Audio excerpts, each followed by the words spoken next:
नमस्ते सर, वत्सल्य मातृभूमि। दोस्तों, भारतीय नौसेना को इस वक्त सबसे ज्यादा चुनौती मिल रही है चाइना से, और लगातार भारतीय नौसेना अपने आप को यहाँ पर और ज्यादा सक्षम बनाने के लिए एक रणनीति तैयार कर रही है। और इसी रणनीति के तहत भारतीय नौसेना ने उठाया है एक बड़ा कदम, जिससे कि भविष्य में चाइना अपनी हरकतों से बाज आ जाएगा और चाइना की जो दादागिरी है वो भारतीय समुद्रों में नहीं चलेगी।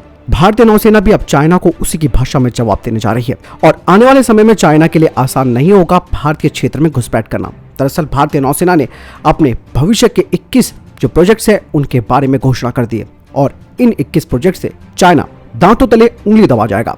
बता दें कि भारतीय नौसेना के भविष्य के प्रोजेक्ट में 6 नेक्स्ट जनरेशन मिसाइल वेसल, जिसे कि स्वदेशी तौर पर कोचिन शिपयार्ड के द्वारा बनाया जाएगा।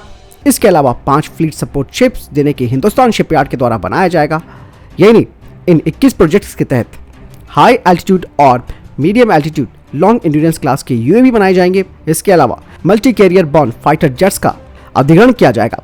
और सबसे मेन बात है दोस्तों, दूसरे एयरक्राफ्ट कैरियर आईएनएस विशाल के बारे में बात सामने आ गई है, जो कि भारत का तीसरा एयरक्राफ्ट कैरियर होने वाला है, और इसकी भारतीय नौसेना को सख्त जरूरत भी है, और इसीलिए आईएनएस विशाल को भी इस प्रोजेक्ट में शामिल कर लिया गया है। इसके अलावा भारतीय नौसेना ने next generation fast attack craft, 6 next generation corvettes, 6 next generation destroyers, और इसके अलावा national hospital ship, next generation fast intercept craft, electronic warfare system, इसके अलावा GSAT-2 सैटेलाइट को भी अपनी इस फ्यूचर की योजना में, यानी कि भविष्य की योजना में शामिल किया है। भारतीय नौसेना ने अपने इस प्लान में extra long range unmanned under water vehicles, long range and medium range anti ship missile और सिमुलेटर, नई वेसल्स के लिए MRSAM missiles, vertical launch missile जो कि नई वेसल्स में लगेंगे। इसके अलावा जो मौजूदा भारतीय नौसेना के पास वेसल्स हैं उनमें भी इन्हें अपग्रेड किया जाएगा।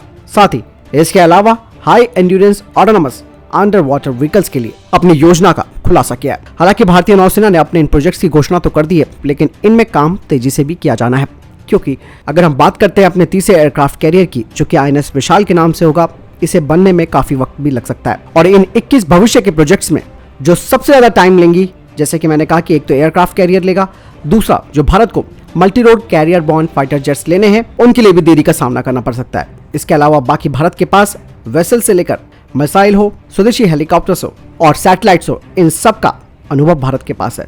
बस इनमें तेजी से काम करना होगा। और इसीलिए भारतीय नौसेना के एक अधिकारी ने parliamentary standing committee of defence में भी कहा था कि भारतीय नौसेना को अगर चाइना से मुकाबला करना है तो भारतीय नौसेना को भी उसी की तरह इस रीजन में अपनी क्षमताओं को बढ़ाना होगा। जिस तरह से चाइना आगे बढ़ रहा है, ठीक उसी तरीके से हमें उसे काउंटर करने के लिए इन्हीं तरीके की क्षमताएं जो चाइना के पास है उन्हें अपने पास मौजूद रखना होगा। तो दोस्तों, ये है भारतीय नौसेना का फ्यूचर प्रोजेक्ट, जिसके तहत काफी सारे काम लाइन अप किए जाने वाले हैं। उम्मीद करते हैं कि तेजी से काम हो। आपको क्या लगता है मुझे कमेंट सेक्शन में लिखकर जरूर बताएं। मिलने वाले वीडियो के साथ ख्याल रखिएगा अपना। नमस्कार, जय हिंद, वंदे मातरम।